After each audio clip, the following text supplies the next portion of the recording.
across a lot of negative individuals, and I don't fit the category of negative. So me being the person that I am, I try to understand why am I coming across these type of individuals. And it's hard for me to understand because I'm not dishing out negative, but I'm receiving it. And then I get told, how has that affected you? So based on where you're from, where are you from originally? I'm from New York, the Bronx. Alright, and how was your household growing up? This is your brother, right? Yeah. Okay, and how was it growing up? Were you guys have any other siblings? Well, this is not my blood brother, but I have life experiences with him. So he's my street brother. Okay, cool. So like I said, I have a lot of things to share, and I didn't know how to go about it. And I believe. Okay, so let's start off with being black. Has that played, or being like having African ancestry, being Latino? Where your family from? Do you know your origins? I know my mom is Puerto Rican and my dad is black, but I don't know exactly from where in Puerto Rico and stuff like that. I don't know specifically from where. What community have you ever felt close to any specific community? And do you feel like your community has made you feel less than for mental health, or do you feel like they've helped you grow with your mental health? Like, do you feel like it's both. It's both. It's both because the life experience is a tragic situation, and depending on how the impact of it, like the lesson that you learn from the situation, depending on how you mentally take it, it can affect you in a good way or in a bad way in the future. And how did you maneuver through that though? Because you said here to me today, you seem pretty fine to me. Clear-minded, you seem more clear-minded, you know what I mean? Say that again? You seem pretty clear-minded to me. Yeah. A lot of people. How did you go through that? A lot of people tell me. I don't know, it's difficult. I would say it's the power of God. Right, not only that, but I would more so say like, okay, I was born with the diagnosis emotionally disturbed, right? Basically it's a form of you not knowing how to control your emotions at all. It's like no limits to your emotions. Whatever it is you do, if you're doing it from your heart, it's gonna be the borderline is it is no line for you. You know what I'm saying?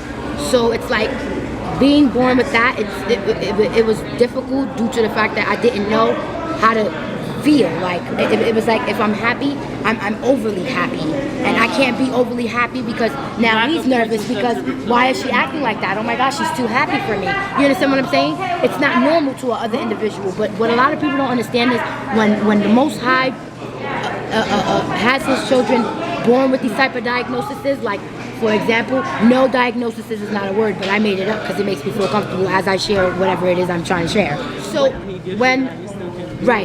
because of the fact that all my life I was informed I'm stupid, slow, dumb, and retarded every angle I turned, I started to live the life of a stupid, slow, and retarded person.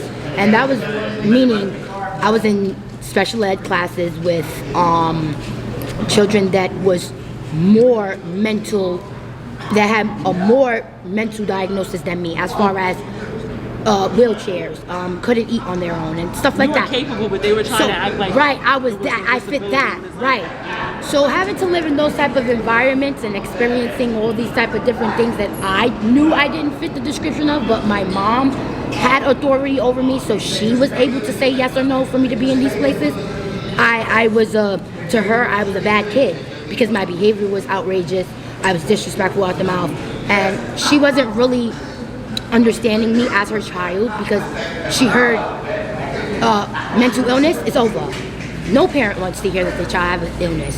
No parent wants to hear that their child has any, it's retarded or, is not functionable as a normal person. Anybody would want to turn their back on an individual that way. You know what I'm saying? Sure, anyone. Because they feel like a lot. They feel less of a person. They feel like, oh, look, they're looking at me. I don't want to push my baby's shoulder. I don't want to push my baby. I don't want to push my. I don't want to. It's like giving birth to a child that cannot walk. You have to live with knowing after you leave this hospital, you have to clearly take care of your child as an adult, knowing you have to change his pamper. No one, as a parent, I am a mother that birthed 2 kids, 1 died and 1 is here, so I can speak on it. I am I'm just different all around the board. The way I perceive things, it was meant for me to be born with this. I'm not special ed. I'm not retarded. I'm not none of those things. And I had to earn that. I had to earn not feeling like I fit those descriptions with the things that I went through in my life. And I say that to say this. I'm special because my senses is higher than yours. It was meant for me to be born this way so I can protect God's children that can't see certain things that others do. We're meant to be this way because we have the third eye once we're born. We just have to find it as we grow. If you find it, you find it. If you don't, you don't. Some people are so blinded spiritually they don't see, feel nothing was going on. It's not that they don't. The problem with society is everything is forced. The Most High, he gets spoken through a book. This book, if I open it, I will learn about it, right? One thing that I don't do is listen to third-party talk. I don't want to learn my Most High by what you said. You cannot see him, you cannot hear him, unless that's something he allows you to do, or if that's something that you work toward.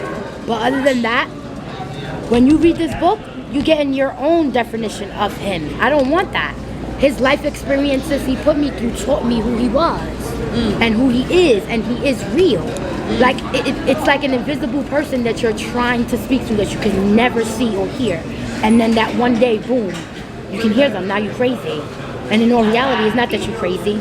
It's that the person didn't take the time to realize what did you mean. God is invisible. No one believes in him. How difficult do you think it is for him and how his heart feels that you don't believe in him? Blessed are those who believe and don't even see. Right. But there's people that's in front of you that you'll believe every word they say, and in your face, they're literally showing you that they're going to do you wrong and stab you in your back. You'll bypass the message and listen to the nice stuff that the person is saying to disregard what it is they have planned in front of you.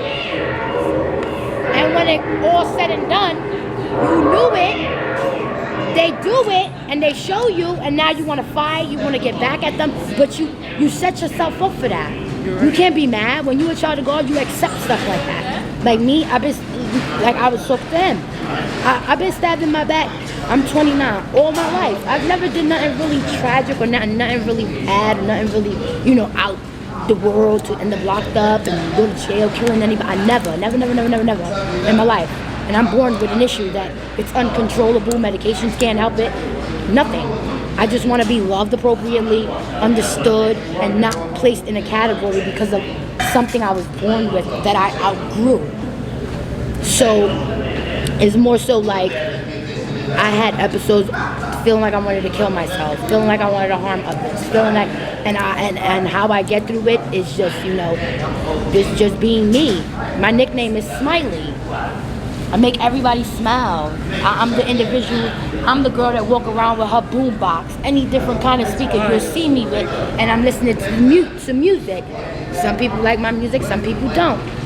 But one thing I can say is I can sense my vibe when like I can walk into a room and be me. Like, and a female can have all her teeth, but she'll point out I don't have them to try to bring me down. You understand what I'm saying? They will, like, it's like an appearance thing. People say first impression matters, but guess what? First impression really doesn't matter. First impression doesn't really matter. Because if I want to go on a job interview, I'm going to be as professional and sound as white as possible so you can let me work here. But let somebody take me out of character, you're going to see me in a whole other mindset. But you would never have thought that because the first day you met me, no. People got to understand methods and metaphors. Not everyone is up here good, meaning homeless people that's trying to get money. I've been homeless before and had no place but had money. But guess what? With money, fly bag and everything. Guess who's sitting next to the homeless people? Guess who got a blanket? Me. Oh yeah, she homeless too. Yeah, I'm homeless. Oh yeah, you a crackhead? You chilling with crackheads? I'm a big crackhead. And they don't even know how much I genuinely love them. Feed them, take care of them as if they were my kids. What benefit did I get? I don't have nobody helping me with the little struggle that I have, and I don't even mean financially. All I will probably need is a shoulder to cry on. All I may need is an ear to listen to. That costs us $0. But I did something that cost millions. I done fed 3 people. I done fed 4 people with 3 pieces of chicken. How? Did I eat? No. They ate. And I've always been like that. All my life. And my mom beat me for everything. Verbally, physically. It's no reason why I love people unconditionally the way I do. People find so many excuses and no solutions to their problems.